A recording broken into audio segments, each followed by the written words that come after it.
What are some strategies for creating dynamic world settings?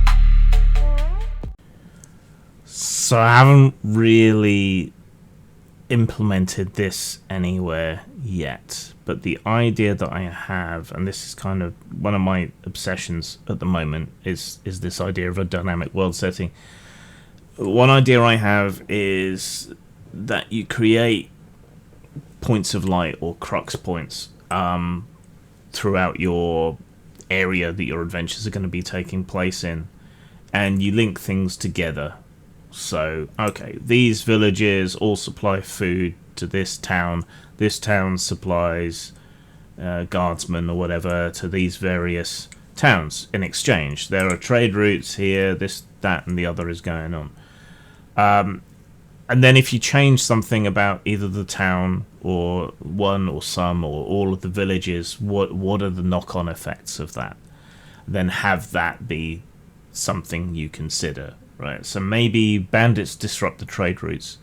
So the villagers don't want to send any food to the town anymore because, people are getting killed, goods are being stolen, and effectively they're not able to pay their taxes to the local lord because it keeps getting nicked, and they only have so much reserve and so on, and guys got to eat, and all the rest of it.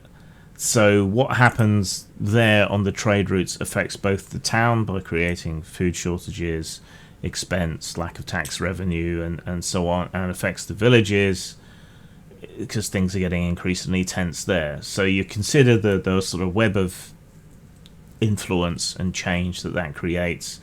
Then if the players then come in and kill all the bandits, render the area safe, things kind of go back to normal or even better than normal. So what are the opposite effects?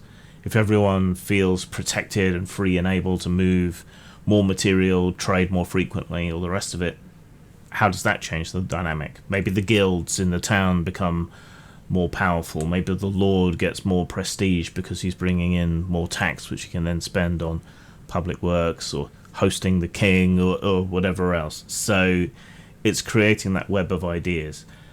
Not many games really tackle this kind of idea. In large part, I think, because we still publish things in books. And when you set down the world in a book, to an extent it becomes unchangeable, because if you stray too far off what's set down in the pages, then you're devaluing your own book. When it came to Whitechester, I told people to write in the book, to stick pieces of paper in the book, to stick post-it notes in the book, to cross things out, to scribble over lines when something scribble little boxes when something got looted, and so on. Most people won't do that, even if you explicitly tell them to do it and to make the world their own, because they've paid out money for the book. Why would they do that? And even PDFs don't really solve this problem. Something like a wiki would.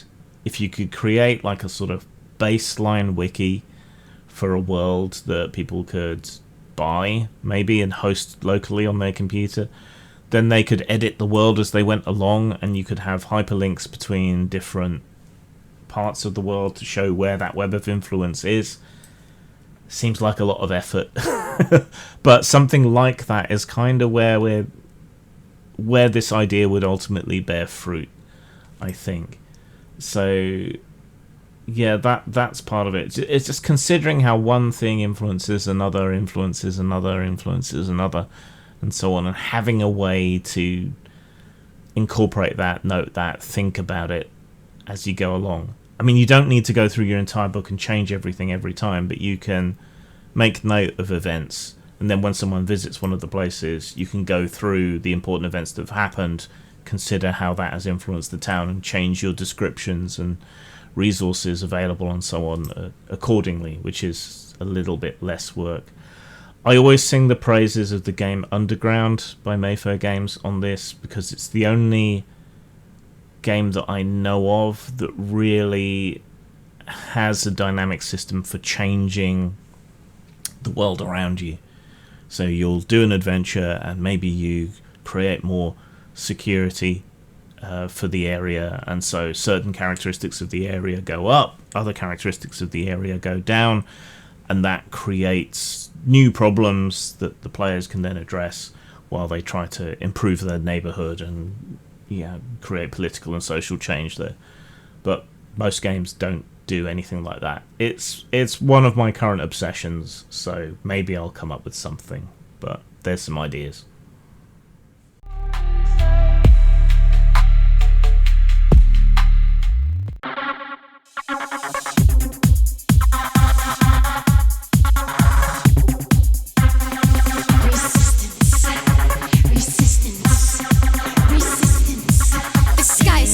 Down before your eyes. The actors screaming agonizing cries. Another useless reason to despise. The secret life that everyone denies. That secret life that everyone denies. That secret life that everyone denies. You're a star now. You go far now. In the Nero Daughter Show. In the Nero Daughter Show. You're on stage now. Disengage now. In the Nero Daughter Show. In the Nero Daughter Show. Nero Daughter Show.